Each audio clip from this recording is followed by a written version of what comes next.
Saya punya filosofi, sapa weruh ing panuju bebasan sugih pager wesi. Dalam arti orang itu kaya itu jangan sendiri, tidak enak kaya sendiri. Maka kalau Anda mempunyai profit yang baik, lingkungan Anda kamu pikirkan. Maka saya berpikir seperti itu, akhirnya apa? Semua lingkungan saya pakai. Ini kebanggaan saya bahwa saya hidup bermanfaat. Karena hidup yang bermanfaat bagi orang banyak, itulah yang dipercaya Tuhan.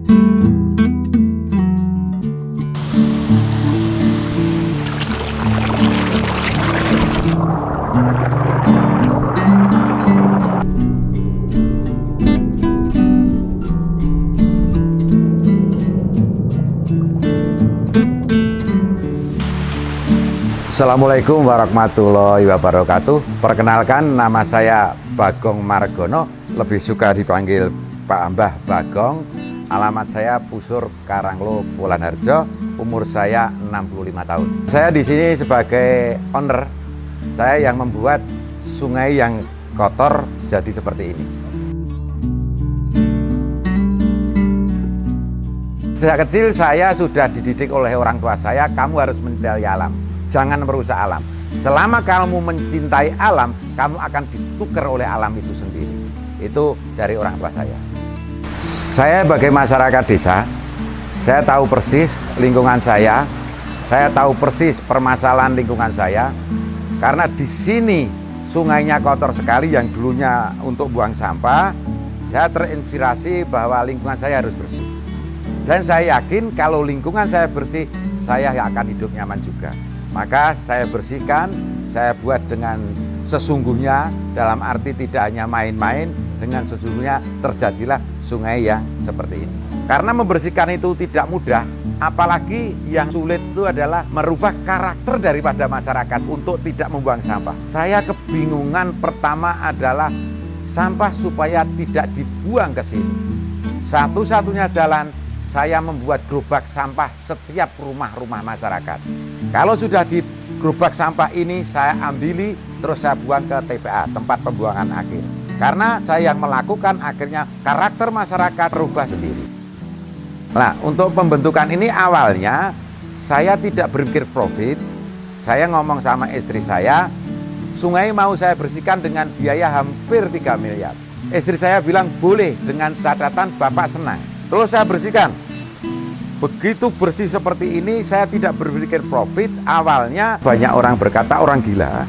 Sungai punya siapa Pak Bagong? Kok Pak Bagong berani seperti itu? Seperti orang gila, uang dibuang ke sungai. Saya berpikir positif. Sungai punya SDA.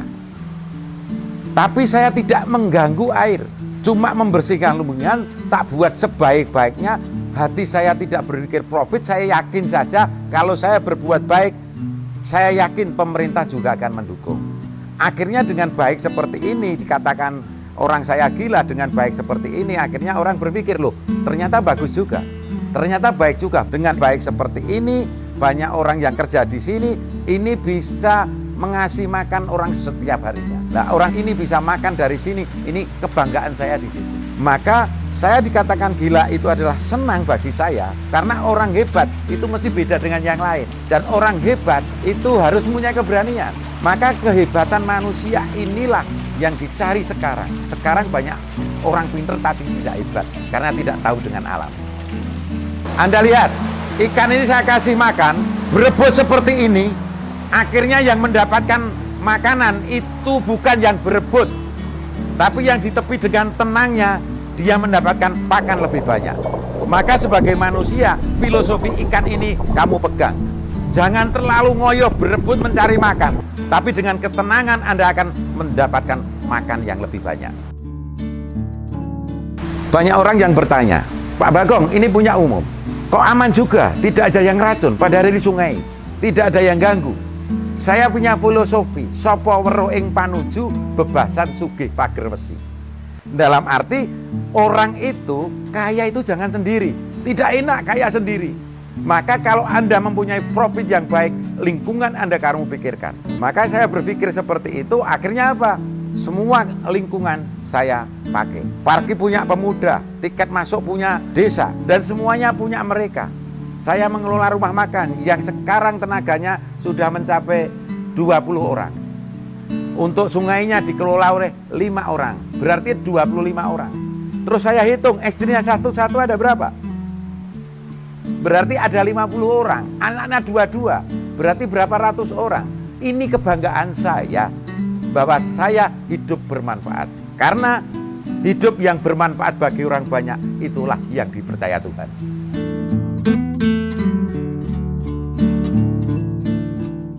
Kenapa saya buat ikan? Karena di tempat saya ini banyak air. Maka saya kasih ikan yang akhirnya produksi ikan ini juga luar biasa.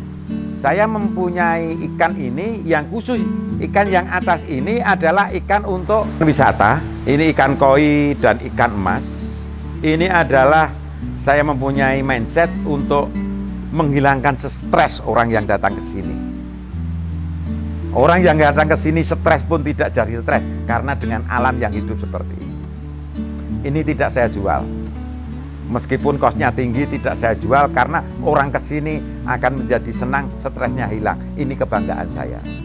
Lalu yang belakang adalah produksi, ikan produksi. Ikan produksi itu bisa saya kelola dengan ilmunya Habibie. Ilmunya Habibie gini, hidup ini kalau mencari profit cukup menaikkan nilai tambah. Pakan ikan itu berasal dari jagung, katul misalnya, oleh perusahaan, oleh pabrik dinaikkan. Dari harga 2.000 nilai tambahnya dinaikkan jadi pakan harganya 10.000 per kilo. Pakan ikan 10.000 per kilo saya jadikan daging itu menjadi 5 on. 5 on itu harganya sudah 15.000. Jadi 10.000 jadi 15.000. Setelah jadi 15.000 saya naikkan lagi nilai tambahnya.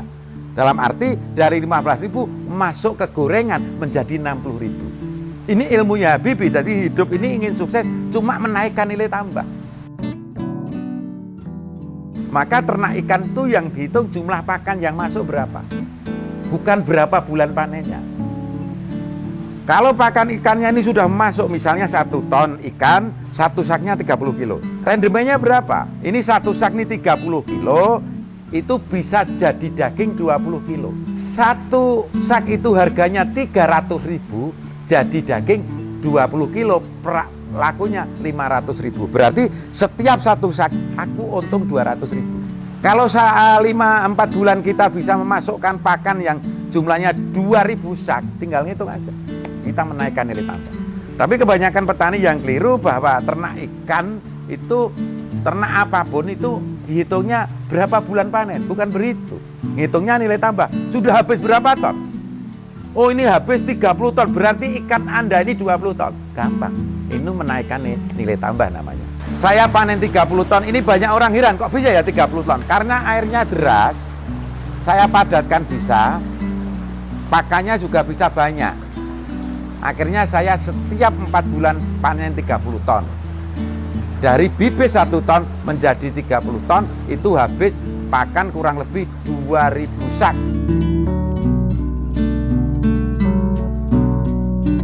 Saya membuat fungsi bendungan itu adalah pelimpahan air. Jadi ini tidak mungkin banjir, karena begitu hujan, airnya besar, itu sudah melimpah ke sebelah sungai yang besar. Jadi debit air yang masuk sini tetap seperti ini, hanya nanti hujan agak kotor, setelah nggak hujan seperempat jam sudah jernih lagi. Cuma bendungan itu untuk pelimpahan, menata air, debit air yang ke sini biar tetap saja. Makhluk hidup seperti ikan di air ini membutuhkan oksigen. Kalau kepadatan tinggi, oksigennya kurang, mereka juga nggak bisa nyaman hidup. Jadi ini saya kasih kincir, tujuannya adalah menambah oksigen supaya oksigennya lebih banyak, ikannya lebih tenang. Kalau ikannya tenang, makannya banyak, gemuknya juga jelas seperti orang. Kalau tadi bilang tenang, yakin, nggak masalah, enjoy, rezekinya lebih bagus daripada yang tidak. Awalnya mau saya kasih nama Lepen Kencono. Lepen itu sungai, Kencono itu emas. Tapi belum sempat saya kasih nama, banyak anak-anak yang mandi. Tiap sore tak tanya, mau kemana dek? Mau mandi mana? Watergong. Mana itu? Waterboomnya Mbah Bagong. Jadi ini namanya Watergong, ini yang ngasih nama anak-anak, katanya waterboomnya Mbah Bagong. Pesan saya kepada anak muda, hei anak muda, Yang namanya harkat dan martabat seseorang itu jangan ditentukan oleh status. Jadilah dirimu sendiri dan lingkunganmu kamu pikirkan bahwa harkat dan martabat tidak ditentukan oleh status tapi dirimu sendiri. Seperti yang saya katakan sebagai berusaha, mesti mampu apa saja. Di diri kamu ada rohnya Tuhan yang akhirnya sebetulnya kamu mampu apa saja. Kalau kamu punya cita-cita tapi tidak dengan perbuatan yang baik, sama dengan orang gila. Cita-cita harus dengan perbuatan yang baik. Jadikanlah lingkunganmu sendiri dan jadilah manfaat di tempat kelahirannya sendiri. Itu orang sukses. Manfaatkanlah desamu, menjadilah orang hebat di desamu. Akhirnya kalau manusia mau berusaha semaksimal mungkin dengan tekun, dengan membaca alam yang pas, akan bisa apa-apa. Tidak ada yang lain, pasti bisa. Ini perlu diingat, setiap manusia mempunyai kemampuan luar biasa, tapi jangan menunggu punya masalah. Hidup itu mendapatkan senang, sungai mendapatkan senang, akan mendapatkan profit. Kalau kita berpikir profit, tidak akan mendapatkan uang. Ini filosofi saya. Akhirnya apa? Watergong yang luar biasa ini profitnya luar biasa. Saudara-saudaraku semua, terima kasih Anda telah melihat apa yang saya sampaikan ini. Mudah-mudahan bermanfaat. Kalau bermanfaat itu menguntungkan aku juga, karena ilmu yang bermanfaat saya sebarkan kemana-mana. Anda senang dan Anda bermanfaat. Jangan lupa subscribe Cap Capung yang Anda lihat ini. Terima kasih. Wassalamualaikum warahmatullahi wabarakatuh.